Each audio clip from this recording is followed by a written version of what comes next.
Mesdames, Messieurs, c'est un nouveau numéro pour cette émission, L'homme et son histoire. Nous aurons le grand honneur de recevoir pour vous l'honorable Ndaï Makonga Philbert. Nous allons parler du combat de Baba Kyungu Wakumwanza, initiateur de l'INAFEC. Avec lui, nous allons passer en revue l'évolution de Baba Kyungu, 3 ans après sa disparition. Que retenir de son héritage? C'est tout à l'heure dans cette émission. Soyez branchés.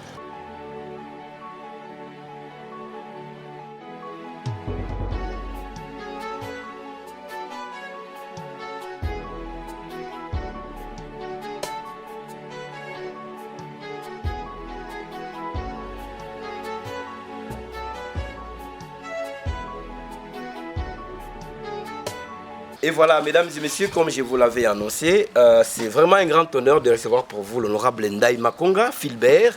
Nous allons parler des 3 ans depuis que Baba Kyungu Wakumwanza, initiateur de l'INAFEC, avait quitté la terre de ses hommes.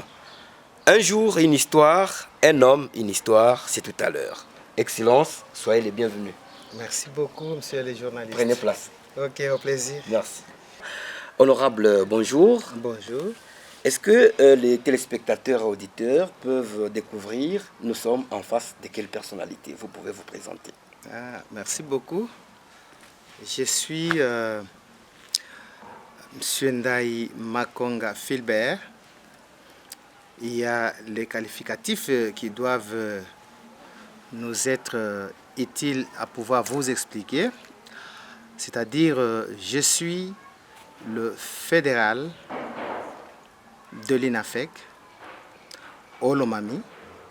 Je suis un membre du comité politique national de l'INAFEC, bien que nous avons beaucoup de fonctions que vous connaissez. Nous avons été élus député provincial depuis 2006 jusqu'en 2018-2024. Non, 2018 que nous avons été réélus. Et puis nous avons assumé certaines fonctions telles que ministre de l'Intérieur, nommé par le gouverneur Lengue, ex-gouverneur Lengue. Pour la seconde fois, nous avons été nommés de nouveau par le gouverneur on peut dire, Wabatame, toujours au même ministère de l'Intérieur. Et pour aussi continuer, effectivement, nous avons été nommés par la dame, l'ex-gouverneur Isabelle Kalenga-Mushimbi pour animer le ministère de l'Agripel. Et par conséquent, nous avons terminé avec le ministère de Mines. Donc 4 fois être nommé au niveau de la province juste du Olomami. Et avec d'autres fonctions, je suis l'assistant au niveau de l'ISP. Je suis président d'une équipe de la JSK. Effectivement, j'ai pris peut-être un petit congé. Voilà, c'est ce que vous pouvez comprendre d'une façon générale. Merci. Merci beaucoup, monsieur le ministre, monsieur l'honorable. Nous sommes très contents de vous recevoir dans ce nouveau numéro de notre émission. Alors, sans plus tarder, nous allons passer à la toute première préoccupation aujourd'hui parce que nous parlons de Baba Kyungu Wakumwanza. Ça fait déjà 3 ans qu'il n'est plus de ce monde. Alors, nous allons découvrir qui est la personne de Gabriel Antoine Kyungu Wakumwanza et aussi les acquis qu'il a laissés à la génération future. Bien sûr, savoir Baba Kyungu Wakumwanza, ce qu'il a fait, comme vous l'avez évoqué, Baba, c'est notre icône. C'est un grand baobab politique de la RDC et pourquoi pas aussi de l'Afrique, parce qu'il a épaté le monde. Baba, il est d'abord congolais. Il est katangais, il est de la province de Tanganyika, Manono comme son territoire, Ankoro. Et son village, souvent on parle de Kilengalele, c'est comme ça que moi je connais. Il est enfant de Mwenda Massoua, selon l'information à ma possession. Baba, effectivement, par rapport à ses études, je ne saurais pas entrer en profondeur, mais ce que je connais, vraiment, c'est quelqu'un qui a étudié dans des écoles catholiques à l'internat. Il a épaté le monde et nous l'avions qualifié d'un professeur en politique parce qu'il a drainé des universitaires. Très intelligent. Effectivement, Baba, pour le connaître, il a fait beaucoup de travaux, il a eu beaucoup d'expérience politique. Il a commencé par être un conseiller, enseignant à l'école primaire. Il a travaillé à la SNCC. Et Baba fut député national autant de fois depuis 2006 jusqu'en 2018, réélu encore au niveau national. Également, il a été élu député provincial autant de fois, président de l'Assemblée 2 fois. Il a assumé beaucoup de fonctions. Où on ne saura pas vous dire sur ce qu'il est. Alors, Excellence, nous voudrions parler de l'UNAFEC parce que quand on parle de Baba, on voit l'Union nationale des fédéralistes du Congo. Dites-nous dans quelques mots la genèse de la création de l'UNAFEC. Qu'est-ce qui a poussé Baba? Parce que nous l'avons vu à côté des 13 parlementaires du temps de Mobutu. Ce n'était pas vraiment facile de créer un parti politique à cette époque-là. Mais lui, il avait osé ensemble avec les autres. Dites-nous, c'est comment, en quelques mots, la genèse de l'UNAFEC. Effectivement, la genèse est tellement très longue. On va parler d'une façon succincte parce que vous avez créé à nous une curiosité de pouvoir étaler. Le parti de l'UNAFEC, c'est parmi des grands partis politiques et aussi des vieux partis politiques tels que l'IDPS. La petite genèse de ces partis politiques, ça a d'abord commencé, Baba a commencé dans l'IDPS, il est le cofondateur avec son ami Tshisekedi Wamulumba. C'est ainsi qu'il a décidé à un certain moment lui-même de pouvoir quitter. Cela avec l'IDPS, c'est un parti qui les a aidés à combattre la dictature de Mobutu, parce qu'à tout prix, Etienne Tshisekedi, Baba, avec les 13 parlementaires, c'est-à-dire ils ont combattu contre la dictature jusqu'à obtenir la démocratie. Et pour parachever juste votre question, après avoir quitté, bon, il n'a même pas quitté, il a voulu aussi créer son parti politique qui est dénommé l'UFERI avec Ngouze. Ils ont fait mariage avec Ngouze parce que chacun avait proposé son parti politique. Alors ils se sont convenus pour sortir l'UNAFEC et pour sortir l'UFERI, je m'excuse, avant la création de l'UNAFEC. C'est ainsi qu'ils ont travaillé en connivence avec Ngouze. Je pense que les exploits, vous les avez vus. Et par conséquent, il a décidé également de vouloir créer un autre parti politique comme cofondateur avec Kissimba Ndalewe, notre frère congolais de Malemankulu. Ils ont fait fusion de leurs 2 partis politiques pour sortir l'unique qui est appelé l'UNAFEC, Union nationale des fédéralistes du Congo. Donc pour eux, dans leur vision, il a fallu qu'on crée l'UNAFEC, donc un parti politique qui prône spécialement sur le mode de gestion, parce qu'ils ont trouvé que l'unitarisme a tué. L'unitarisme ne pouvait pas amener le pays à aller de l'avant. Il a fallu raisonner sur un autre mode de gestion, raison pour laquelle vous avez vu qu'il y a le 40% parmi les mobiles. Oui. Baba était, lorsque on a voulu voter la 2e constitution, je pense. Oui. La 2e, non la 3e. La 3e. La 3e constitution, où nous sommes passés au référendum. En 2006. En 2006, il y a eu l'échange de parlementaires Mais Baba, avec Kisimba et les autres, ils étaient minoritaires.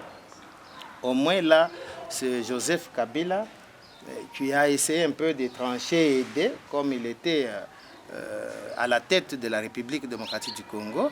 Il a coupé la poêle en deux parce que nombreux ne voulaient pas qu'on puisse basculer dans le mode fédéral. Mais Baba a tout prix lui tenait que la RDC soit un pays fédéral. Mais pour couper la poêle en deux, ils ont dit, prenons, il fallait qu'on puisse aller dans le pourcentage.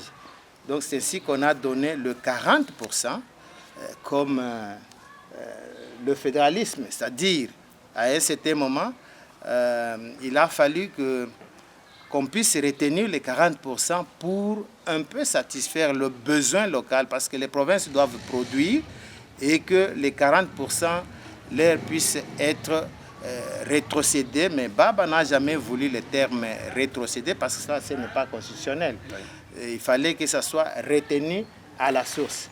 C'est là que vous avez vu actuellement, et même à l'époque d'abord, à l'époque, les gouverneurs n'avaient pas de gouvernement. C'est lorsque nous avons voté la Constitution, vous comprenez, nous avons adopté la Constitution, et quand nous sommes allés au niveau des référendums, il y a eu les 40%.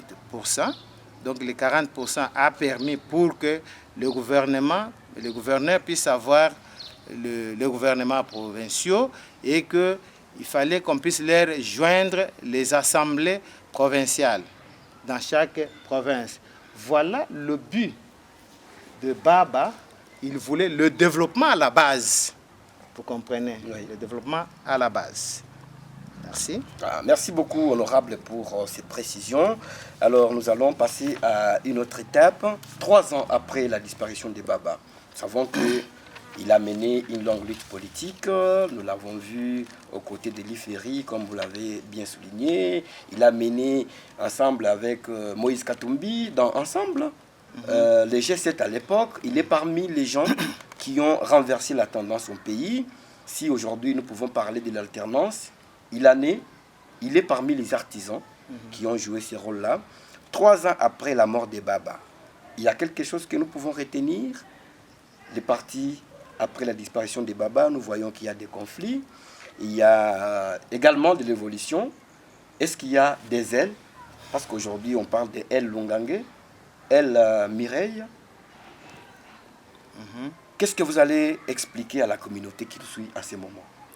Effectivement, pour pérenniser ce que Baba a laissé au sein de nous en tant que ses proches, d'abord nous avions voulu honorer sa personnalité en demandant hier, le jour du décès, c'était le 21 août, et nous avons fait une grande célébration d'une messe de requiem à sa personnalité où nous avons demandé aux prêtres catholiques d'organiser au sein de notre directoire une AFEC provinciale avec mon ami Wesley, honorable Wesley, parce que celui-là, il est le 4e vice-président au niveau national et que moi, je suis le président fédéral. D'ailleurs, je voudrais peut-être vous faire voir que moi-même qui vous parle, parce que je n'avais pas... Oui, j'avais dit que j'étais le fédéral de l'INAFEC. Voici d'abord la première nomination de Baba. Il m'a nommé en 2017 comme président fédéral du Olomami. Vous verrez sa signature avec sa notification. Alors il a dit, si je peux lire, à l'honorable Philbert Ndaïmakonga Philbert de Akamina, combattant, par la présente, je me fais l'insigne honneur de vous nommer en qualité de président fédéral du Olomami. À cet effet, je vous instruis d'organiser dès lors toutes les structures de votre ressort en tenant compte des équilibres géographiques, géopolitiques pour son fonctionnement harmonieux. Il vous est aussi recommandé de dresser mensuellement un rapport circonstanciel quant à ce, tout en vous souhaitant plein succès dans vos nouvelles fonctions. Je vous exhorte a toujours demeuré à la hauteur des exigences pour continuer à mériter notre confiance. Il a dit, mes très sincères félicitations, qui veut peu, parce qu'il a été tellement très philosophique, oui. Quelle que soit la longueur de la nuit, le jour finit toujours par apparaître. Ce sont les phrases de Baba. C'est-à-dire, Baba, nous l'avions convaincu jusqu'à nous nommer. Effectivement, à l'époque, il m'a aussi nommé comme le coordonnateur de G7 parce que tous étions dans l'opposition, tout comme l'élite des PES. Nous étions tous dans l'opposition. Il y a un événement qui a fait que nous tous nous puissions être dans l'opposition et actuellement tous dans l'union sacrée. Effectivement, je suis également nommé par la dame Mireille Bibi Mouloko. C'est une dame, effectivement, qui m'a donné une notification reconnaissant que j'étais d'abord membre du comité national politique de l'INAFEC, puis j'ai choisi, et lui elle-même m'a demandé d'être fédéral au niveau du Olomami. C'est-à-dire, la dame a entériné la notification de son mari. De son fait mari. De son fait mari. Effectivement, vous avez pleinement raison. Oui. Parce qu'il est vivant selon nous. Hein. Les autres peuvent croire qu'il est décédé. Effectivement, vous avez parlé des conflits. Après, juste comme qui dirait, il y a deux ailes, tout ceci. Mais vous comprendrez d'abord, l'INAFEC est unique. L'INAFEC a été enregistré par son numéro 008-2001 du 16 juin 2021 avec notre devise qui était l'union, la solidarité et la liberté. Voilà, de ces faits, on a bien acheminé. Après la mort de Baba, il a fallu qu'on puisse chercher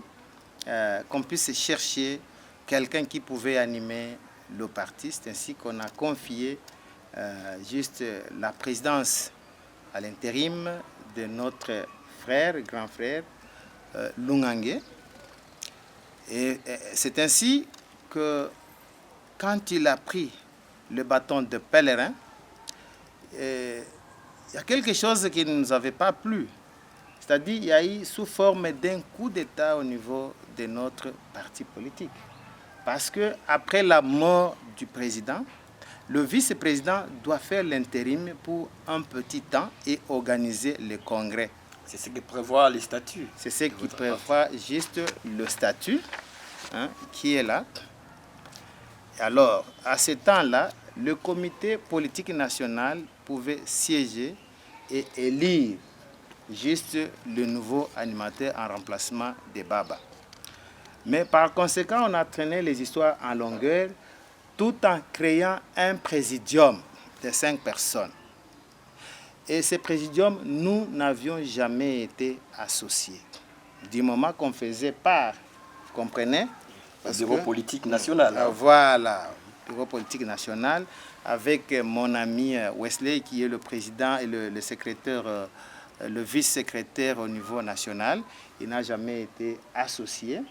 Par conséquent, il y a eu radiation en radiation. Donc, on a commencé par le secrétaire, honorable Lama, Lama qui était le secrétaire, il a été radié et que l'honorable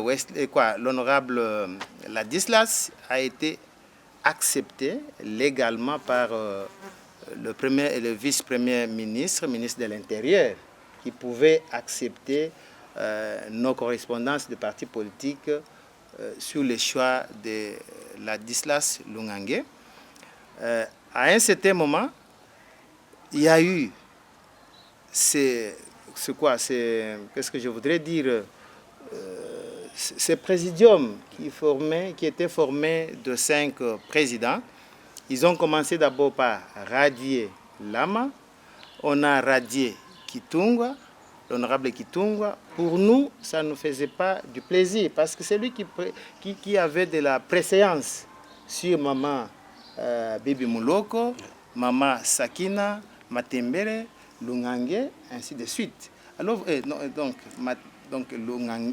Lungange qui avait de la préséance sur maman Mireille, il avait de la préséance sur honorable Kitungwa, maman Sakina, ainsi de suite.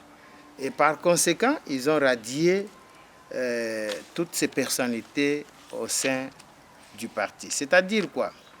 Maintenant, en radiant aussi Kitungwa, vous comprendrez, les deux vice-présidentes qui faisaient le présidium ont trouvé, ils ont consulté notre statut. Oui. Il y a le statut et le règlement intérieur. Ils ont trouvé un article qui dit que lorsque un membre du parti politique de l'INAFEC se présente en indépendance, automatiquement il se fait auto-exclu. C'est ainsi que les deux mamans, les deux vice-présidentes, ont pris, parce que ce sont les mêmes remarques qui ont fait qu'on puisse radier notre frère que nous avons aussi pleuré. Vous voyez, quand vous faites du mal à quelqu'un, on peut se réjouir. Vous comprenez? Oui. Maintenant, quand ça vous revient, alors on trouve comme si on fait du mal. Et par conséquent, parce que c'est une affaire de présidium où tout le monde n'était pas concerné et que nous avons tous accepté.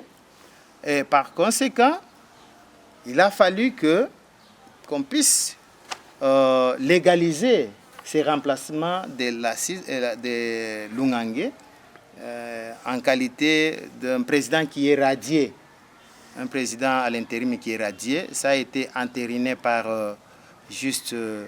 le vice-premier ministre, ministre de l'Intérieur, également par le secrétariat qui est chargé, secrétaire général chargé des relations avec les partis politiques, ainsi de suite. Donc la maman Mireille était reconnue officiellement comme celle qui pouvait assumer la responsabilité de la gestion de notre parti politique au niveau national. Alors, honorable, est-ce que l'on peut dire que l'INAFEC devient une affaire de famille? Parce qu'il y en a vos détracteurs qui disent que bon, maman Mireille ne peut pas considérer l'INAFEC comme une affaire de famille, étant donné qu'elle fut l'épouse de l'initiateur du parti. Oui. Qu'est-ce que vous répondez à ceux-là qui avancent cet argument-là? Oui, s'il y a les gens qui avancent cet argument, bon, ils peuvent avoir raison de leur façon de voir les choses. Parce que de prime abord, je connais Baba n'a jamais dans son parcours mettre la famille au premier plan. Vous comprendrez avec moi, de vivant de Baba n'a jamais nommé son fils comme ministre. Moins un poste de qualité. Lui, sa famille, c'est celui qui était comme combattant, quelqu'un qui était dans son carré, qui vivait sa philosophie. C'est celui-là que Baba nommait.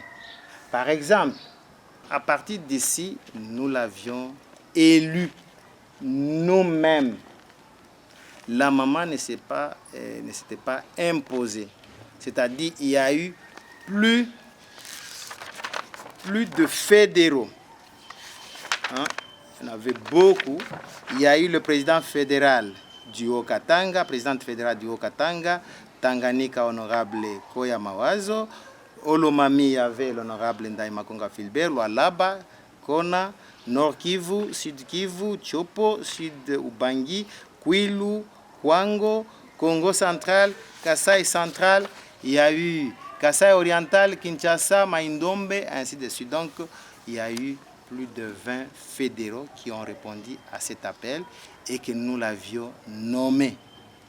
En le nommant, effectivement, il y a eu la présence de la délégation du gouvernement central, avec la présence d'une délégation de secrétaire général chargé des relations chargé avec les partis politiques.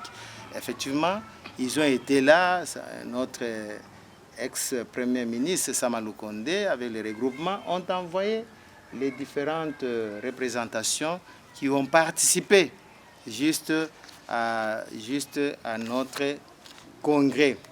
Il n'y a pas que ça.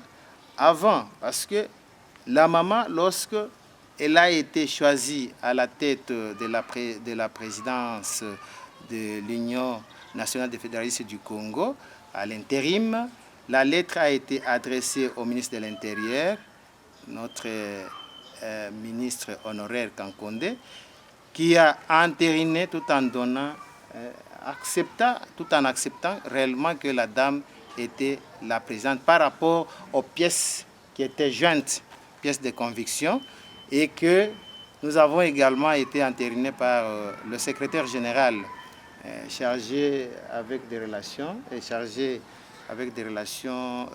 des partis politiques. Oui. Et par conséquent, il y a eu aussi certains documents qui sont en train de faire foi pour que la dame soit reconnue officiellement. D'ailleurs, il y a une mise au point d'une lettre adressée à votre gouverneur, le gouverneur du Olomami, si on peut lire, Excellence. Je m'approche très respectueusement auprès de votre autorité pour le motif bien éduqué en concerne. En effet, c'est depuis le 4 avril 2024 que l'honorable Jean Ladislas Ombalungangue ne fait plus partie du parti politique Union nationale des fédéralistes du Congo, INAFEC en sigle, et à ce titre, il n'a plus qualité d'engager ce dernier tel que décrivent les pièces en annexe de la présente. Pour votre gouverne, j'ai été élu présidente nationale à l'issue de la 3e convention nationale tenue à Kinshasa du 13 au 16 juin 2024, conformément au texte qui nous régisse. Et de ces faits, je suis la seule personne attitrée pour engager l'UNAFEC devant toute instance. Sur ce, toute correspondance contenant la signature de l'honorable Jean Ladislas Ombalungangue n'engage que son signateur qui s'expose à des poursuites judiciaires, et je vous prie de ne pas en tenir compte. C'est-à-dire, veuillez agréer, Excellence, Madame, Excellence, Monsieur le gouverneur, l'expression de mes sentiments patriotiques, parce qu'on était habitué à la dame. Et par conséquent, ça c'est le fruit de notre résolution. Il y a eu une notification pour faire un peu un feedback, avec la notification des remplacements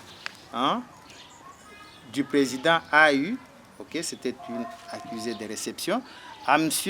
Isaac Kayembe, qui est le secrétaire actuel général du parti politique de l'INAFEC, au niveau de Kinshasa. On lui répond, Monsieur le secrétaire général, j'accuse réception de votre lettre référencée numéro du 19 avril 2024, dont l'objet en concerne et vous en remercie. Y faisant suite, je prends acte, comprenez, je prends acte de la désignation de Madame Massango Bibi Mouloko Miré, présidente AU de l'Union nationale des fédéralistes du Congo en sigle, en remplacement de M. Jean Ladislas Ombalungangue, conformément au procès verbal numéro 001-NUNF, tout ceci, 2024, du 4 avril 2004, et transmet les dossiers au secrétaire général aux relations avec les partis politiques pour toutes les dispositions utiles. Vous comprenez? Il a pris acte. Et il n'y a pas que ça. Donc là, il y a toute une litanie de documents qui reconnaissent Mme Mireille comme présidente nationale du parti INAFEC.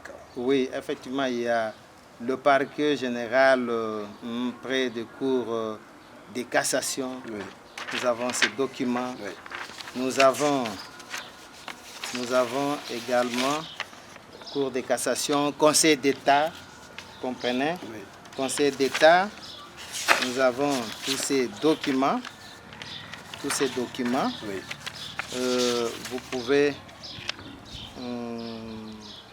ça c'est Kankonde, nous avons lu pour le parquet général, donc de cour d'appel, ainsi de suite. Il y a Conseil d'État qui a siégé en cette matière. Oui, vous verrez. Effectivement, honorable. Maintenant, nous venons de suivre tout ce qu'il y a comme dossier au niveau du parti et les correspondances que vous avez eues auprès du ministère des tutelles, qui est le ministère de l'Intérieur, qui gère les partis politiques au niveau du pays.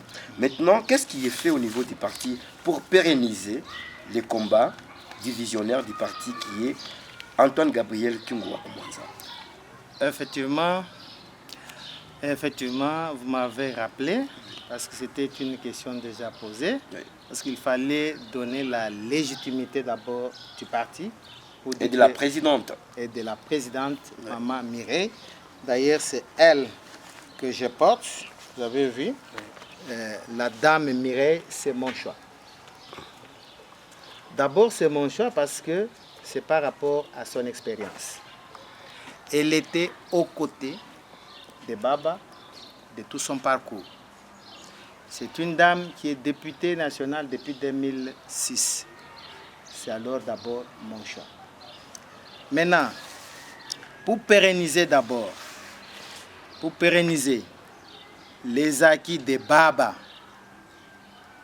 la première des choses, comme acte de reconnaissance, nous avons, je vous ai dit, qu'on a organisé une messe de requiem au niveau de sa personnalité, où il y a eu les quelques autorités qui ont participé, maire qui a été représenté, il y a eu toute une suite, les bourgmestres, ainsi de suite.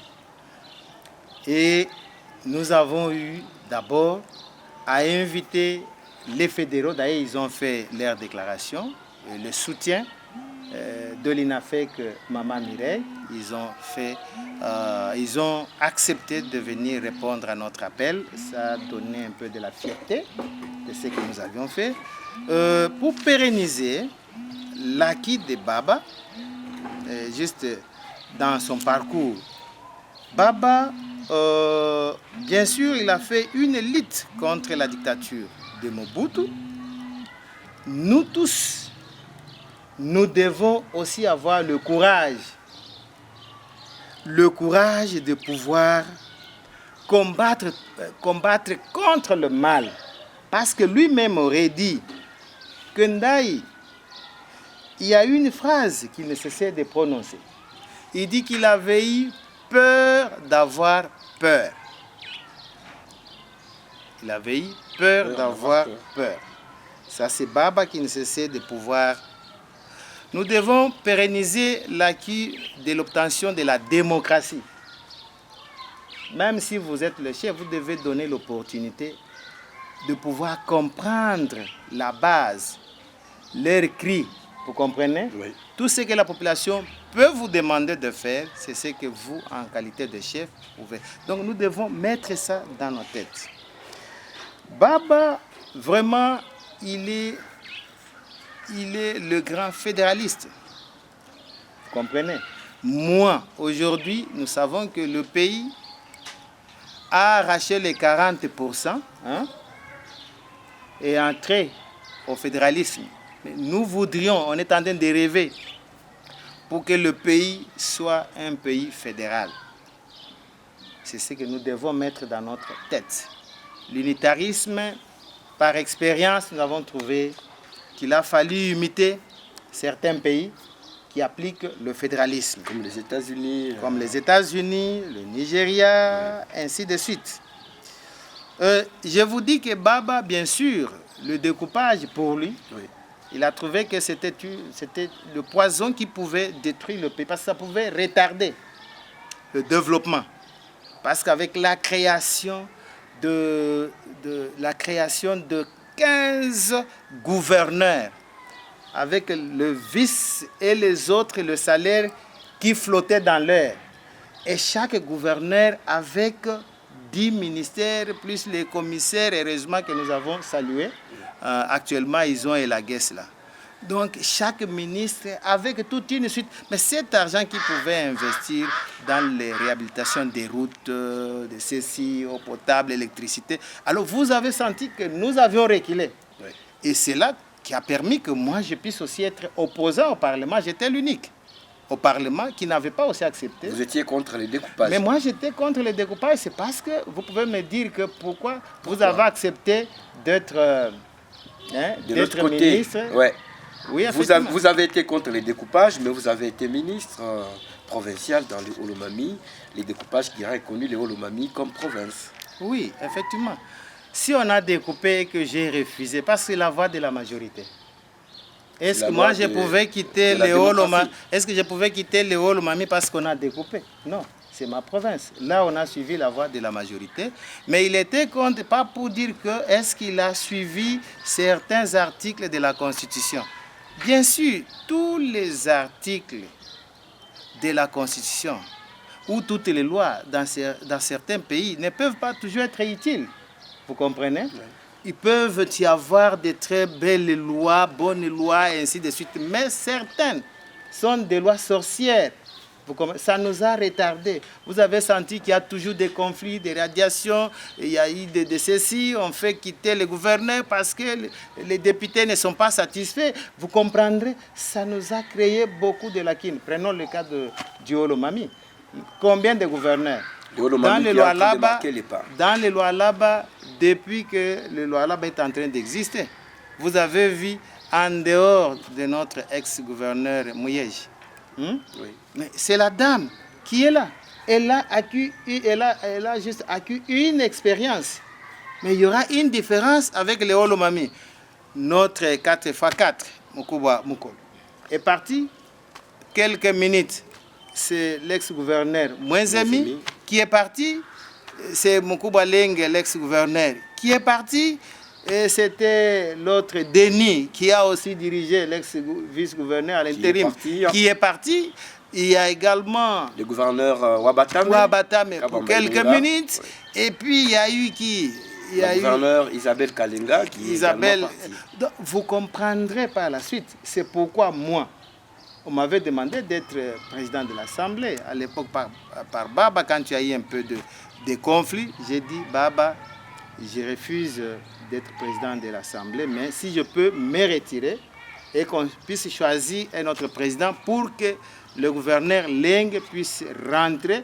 Et je croyais venir négocier avec nos collègues, vous comprenez, pour que lui rentre, vous comprenez, parce que je ne pouvais pas, moi, être le président de l'Assemblée de Kamina et que lui pouvait rentrer comme gouverneur de Kamina. Sur le plan de la géopolitique, ça ne pouvait pas marcher. J'ai dit devant Kitungwa de désister au lieu d'aller gérer les 1 milliard. Ça ne se fait pas pour les autres. Oui. Et il n'y a pas que ça. C'est moi qui devrais être président de l'Assemblée. J'ai simple de dire en faveur de qui? C'est la dame qui a géré la présidente. Et donc la présidence de l'Assemblée. Donc vous comprendrez que c'est comme ça, parce que tout ceci, on avait déjà on a vu ça dans une perspective d'avenir pour dire, en tout cas, il y aurait de l'impasse, on freinerait le développement juste de la province. Alors, honorable Ndaï Makonga Fulbert, président fédéral de l'UNAFEC, statutairement reconnu selon les textes, vous venez de les démontrer ici. En conclusion, pour terminer, vous pouvez nous dire en quelques phrases les combats de Baba. Aujourd'hui, nous parlons de lui 3 ans après sa disparition. Et qu'est-ce que ceux-là qui nous suivent doivent retenir pour terminer? Effectivement, vous comprendrez que les conflits ne peuvent pas aussi, ou les divisions ne peuvent pas amener un pays ou une famille à se développer. Ce que j'ai retenu d'abord de Maman Mireille, elle nous a dit, fini le problème de radiation. Vous comprenez? Oui. Fini le problème de radiation au sein des partis politiques. Il y a eu création d'un comité de sages au niveau national. Et que cela, une fois, ça leur dépassait. il fallait, quand tu aurais certains désagréments au sein du parti, on pouvait inviter juste le comité politique national de pouvoir décider sur les cas. Vous comprenez? Ça, c'est vouloir unifier ou de regarder dans la même direction. Et nous devons vous dire que c'est Maman Mireille qui est la présidente et qui est mon choix, vous comprenez, qui est le choix de la majorité. Ce que vous devez savoir, l'UNAFEC doit toujours être dans la philosophie de Baba, vous comprenez, Baba qui lutte pour, ou qui a lutté pour le fédéralisme. Nous devons nous aligner jusqu'à l'obtention du fédéralisme comme mode de gestion dans notre pays. Baba n'a jamais encouragé un hypocrite. Il a été toujours franc avec ses paroles. Quand il dit que je suis avec vous, et il sera toujours avec vous. Je pense, tout cela, nous sommes ses disciples. Baba est mort, mais Baba n'est pas mort. Vous comprenez? Oui. Baba est mort, Baba n'est pas mort. Donc, ce que nous voulons, l'UNAFEC veut l'unité, veut la solidarité. Je pense qu'il y a eu des petits désagréments. Je pense que nous devons toujours regarder dans la même direction. Il aura été pour nous un plaisir de vous recevoir, Honorable Ndaye Makonga, président fédéral de l'UNAFEC, l'unique UNAFEC reconnu pour les Olomami. Vous veniez de le démontrer là. Merci d'avoir été des nôtres. Ça a été pour nous un grand plaisir de vous avoir dans cette émission. Merci beaucoup. Que Dieu vous bénisse. Merci, honorable. Merci, au plaisir. Merci, au plaisir. Voilà, mesdames, messieurs, ça en est complètement terminé pour cette émission. Un homme, une histoire. C'était un plaisir. Nous avons reçu l'honorable Ndaye Makonga Philbert, qui est le président fédéral de l'UNAFEC. Nous avions parlé de l'honorable Antoine Gabriel Kungwa Kumwanza, qui est le formateur de l'UNAFEC. 3 ans après sa disparition, il était de bonne loi qu'on revienne sur son combat, son parcours politique, mais aussi ses idéaux. Alors, à tout de suite pour les prochains numéros.